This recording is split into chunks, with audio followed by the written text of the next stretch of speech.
جب تک آپ کی سوچیں وہ نہیں ہوتی جو نبی پاک نے اپنی امت کو دی ہیں۔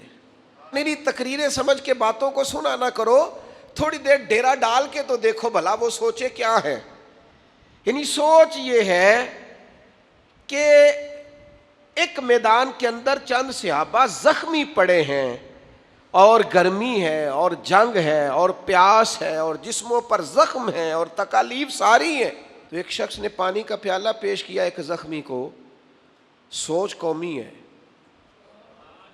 دکھ سکھ سانجے ہیں، مزاج میں وحدت ہے، طبیعت ایک دوسرے کے بارے میں سوچتی ہے، دل دوسروں کے لیے دھڑکتا ہے۔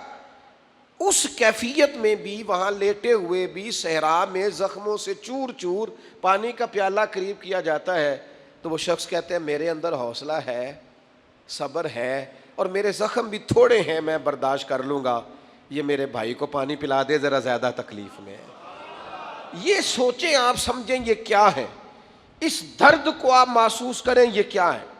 یہ جب تک یہاں تو ایک دکاندار کے ساتھ دوسرے کی دکان پڑ جائے تو وہ کہتا ہے میری تو شاید روزی یہ نہ لے جائے کہیں معاذ اللہ۔ سوچیں اتنی گھٹن والی ہوتی ہیں۔ قومی وحدت پیدا کریں، ایک دوسرے کا درد محسوس کریں، ایک دوسرے کے بارے میں تھوڑا سوچیں، اور اس حدیث کو کبھی نہ بھولنا۔ میرے محبوب نے فرمایا تو اپنے بھائی کے کام میں لگ جا، میرا رب تیری مدد فرمائے گا، اور فرمایا جب تک بندہ اپنے بھائی کی خدمت کے کاموں میں لگا رہتا ہے رب تعالیٰ اس کا مددگار رہتا ہے۔